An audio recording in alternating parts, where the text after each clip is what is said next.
আসসালামু আলাইকুম রহমতুল্লাহ। অনেকেই আমার কাছে প্রশ্ন করেন আইবিএস না আইবিডি কোনটা কি?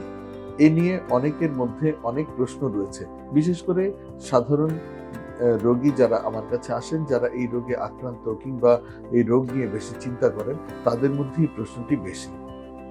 আইবিএস হলো ইরিটেবল বাউল সিনড্রোম, অর্থাৎ আমাদের মস্তিষ্কের অতি উত্তেজনাজনিত কারণে আমাদের পাকস্থলী, আমাদের ক্ষুদ্রান্ত্র এবং বৃহদান্ত্রে যে অতিরিক্ত সঞ্চালনা হয়, এর ফলশ্রুতিতে দেখা যায় পেটের মধ্যে অস্বস্তি লাগা, পেট ফুলে থাকা, ফেঁপে থাকা, পেট ব্যথা করা, ঘন ঘন মলত্যাগের অনুভূতি হওয়া এবং পাতলা মলত্যাগ হওয়ার পরে কিছুটা স্বস্তি বোধ হওয়া।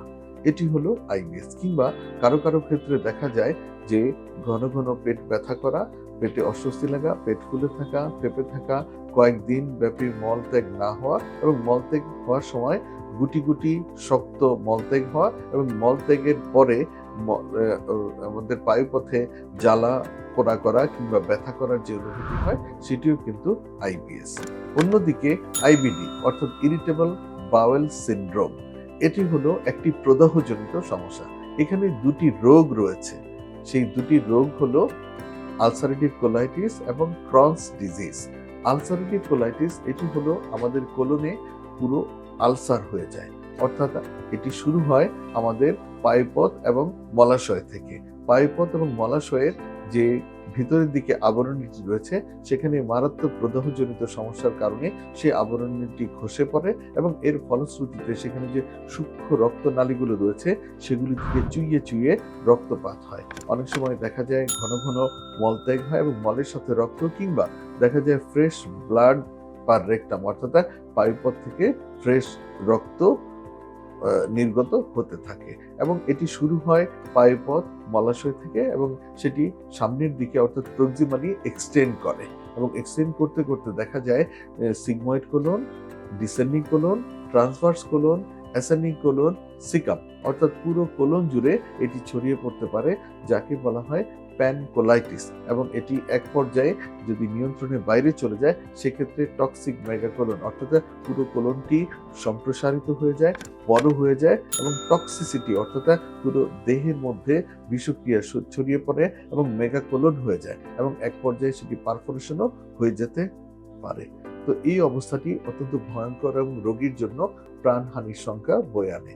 এবং আলসারেটিভ কোলাইটিস যথাযথভাবে চিকিৎসা না করলে পরে এক পর্যায়ে কোলন ক্যান্সারের আবির্ভাব ঘটে জীবন সংহারের কারণ হয়ে দাঁড়ায়।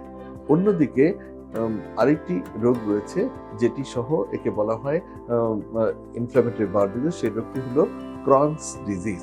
এই ক্রনস ডিজিজটি হতে পারে আমাদের ক্ষুদ্রান্ত্র, বৃহদান্ত্র এবং মলাশয়, কোলন, সব জায়গায়, যে কোনো জায়গায় হতে পারে। সেটি হলো সেখানে কিছু কিছু জায়গায় আলসার হতে পারে। সেই আলসারগুলো দেখা যায় ডিসক্রিট, অর্থাৎ বিভিন্নভাবে ছড়ানো ছিটানো, কিন্তু কন্টিনিউয়াস নয়, অর্থাৎ সামগ্রিকভাবে সব জায়গায় আলসার হয় না। কিছু কিছু জায়গায় সেই প্রদাহজনিত সমস্যাগুলো হয়। সেই আলসারগুলো কখনো কখনো ঘনীভূত হয়ে ফিস্চুলা তৈরি করে, অর্থাৎ কিছু ট্র্যাক্ট সাইনাস তৈরি করে অন্য অঙ্গের সাথে সেটি মিশে যেতে পারে। এবং এই ক্রস ডিজিজের সময় রোগীর পেটে ব্যথা করে, রোগীর জ্বর হয়, রোগীর খাবারে অরুচি হয়, দেহের ওজন কমে যায়, পায়ুপথে রক্তপাত, এই ধরনের নানাবিধ সমস্যা দেখা দেয়। এবং যথাযথভাবে চিকিৎসা না করলে পরে ক্রনস ডিজিজ থেকেও কিন্তু কোলন ক্যান্সারের আবির্ভাব ঘটে প্রাণ সংহারের কারণ হতে পারে। তাহলে যেই ইনফ্ল্যামেটরি বাউল ডিজিজ রয়েছে, এতে দুই ধরনের সমস্যা হতে পারে। একটি হচ্ছে আলসারেটিভ কোলাইটিস, আরেকটি হলো ক্রনস ডিজিজ, এবং এর থেকে মারাত্মক প্রাণ সংহারী অবস্থাও তৈরি হয়ে যেতে পারে।